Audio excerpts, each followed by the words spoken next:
हम भी सिर पर कफन बांध कर निकले, ना गलत करते हैं और ना गलत को बर्दाश्त करते हैं।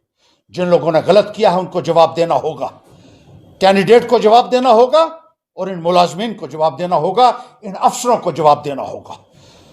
हर्षदेव आखिर तक लड़ाई लड़ेगा, ये मेरी चुनौती है आप सबको।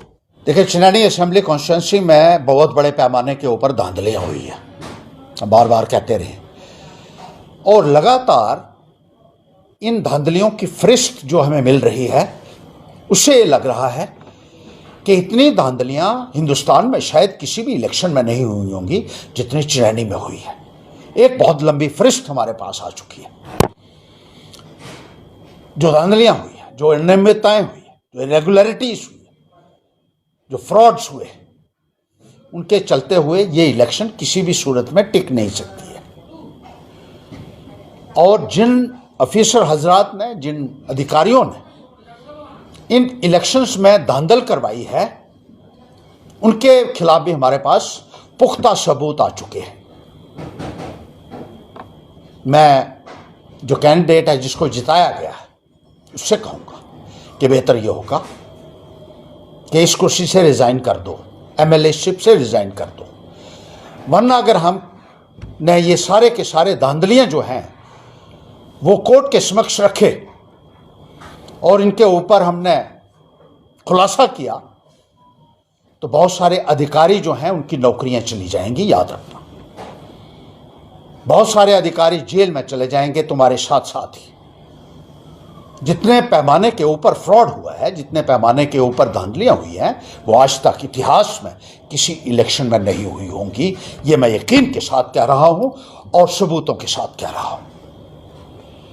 जो नेता होता है वो दूसरे आदमी को कभी नुकसान नहीं पहुंचाता, खास तौर पर उस आदमी को जिसने उसकी मदद की हो। इसकी मदद कुछ अधिकारियों ने की, कुछ अफसरों ने की है। क्या उन अफसरों को भी जेल पहुंचाना है तुमने, जिन्होंने गैर कानूनी तरीके से तुझे सपोर्ट किया है? अगर जरा भी अपने लोगों के प्रति कोई एहसास है तो रिजाइन कर दो। मैं अपने साथ चलने वाले आदमी का बाल भी बांका नहीं होने देता हूं।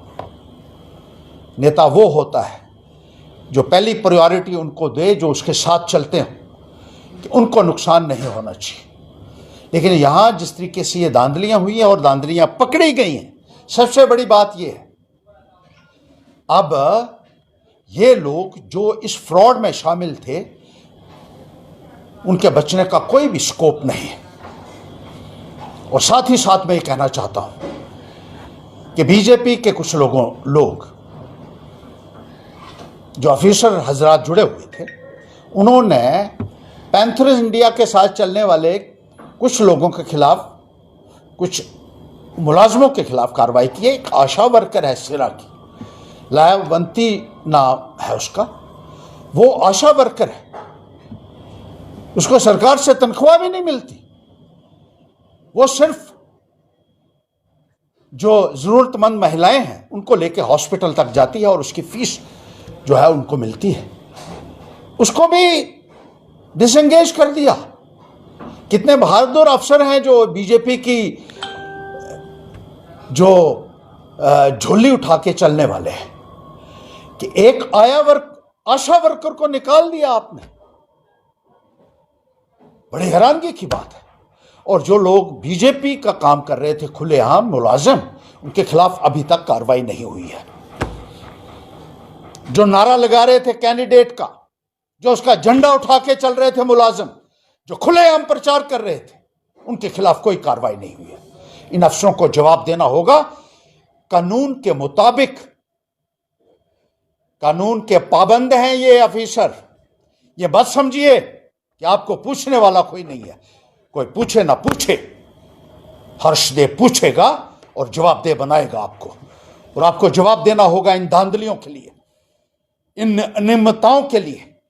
और जिन जिन लोगों को शेल्टर दिया आप लोगों ने, मुलाजमों को, पूरे तरीके से इलेक्शंस में इन्वॉल्व होने के बावजूद भी, अगर आप ये समझते हैं कि भारतीय जनता पार्टी की गुलामी करके आप बच सकते हैं तो बहुत बड़ी गलतफहमी में है।